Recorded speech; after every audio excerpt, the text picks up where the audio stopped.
What up, Sisi Gang, Tyščinko here. Momentálne sa nachádzam v Thajsku a chcem ťa privítať na mojom YouTube kanále. Dlho som storoval a protestoval pred týmto YouTube kanálom.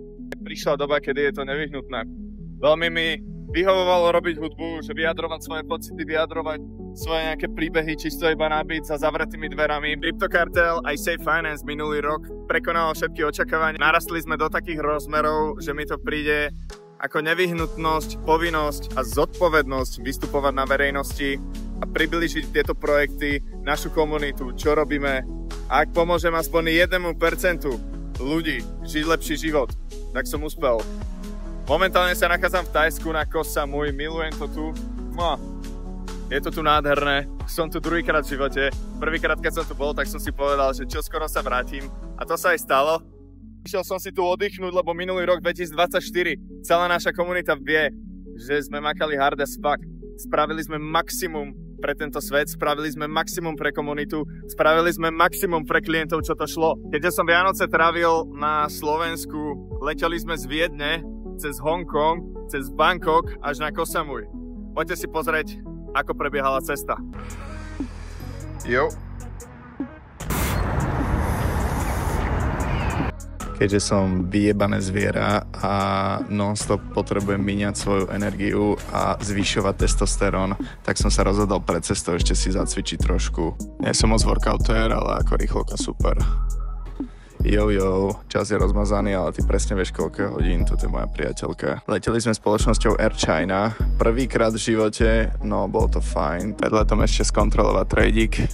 Čaute, tak ešte raz, vítajte na mojom kanáli a dajte subscribe. Som dostal papučky. Tu mi boty smrdeli celý let. Tu sa na mňa ešte nehnevá. No dobre, gamblery. Projekt, ktorý som tradoval, je OPX. Zisti si o tom sama, neotravuj ma s tým. V CryptoCarteli bol ten call od 1 milióna market cap.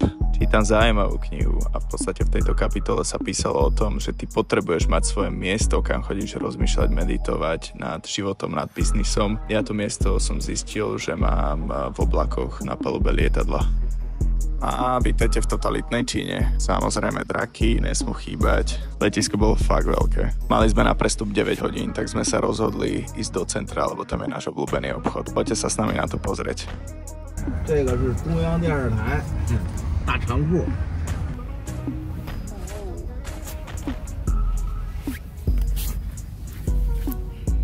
Ja som vloger influencer. Ty bečková influencerka. Ty tiktokerka.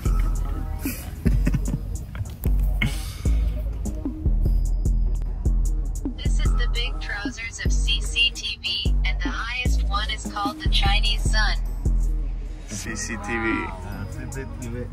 CCTV. Tak to je ikonické.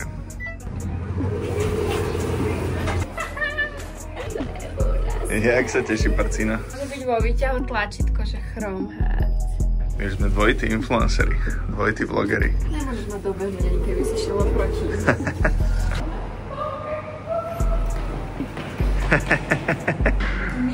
Oni majú kľúčky, pozri sa na tie kľúčky Chrome Head. Zlatá.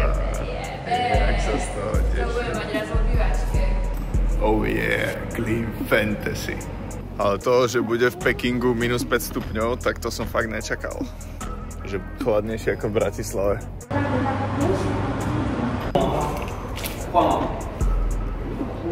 Všetko sme stihli. Všetko, jak má byť. No a preč z tejto hnusnej Číny. No, tak toto by sa páčilo Astral Kidovi. Prečo som povedal z hnusnej Číny? OK, vysvetlím.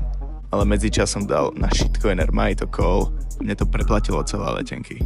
Samotné mesto Peking ma moc neoslovilo. A ten totalitný režim, ktorý v Číne vládne, tak je tam naozaj cítiť, kamery sú na každom kroku. Napísal som o tom článok, dole pod videom je link na Notion, tak si to pozri a daj mi vedieť, čo si o tom myslíš.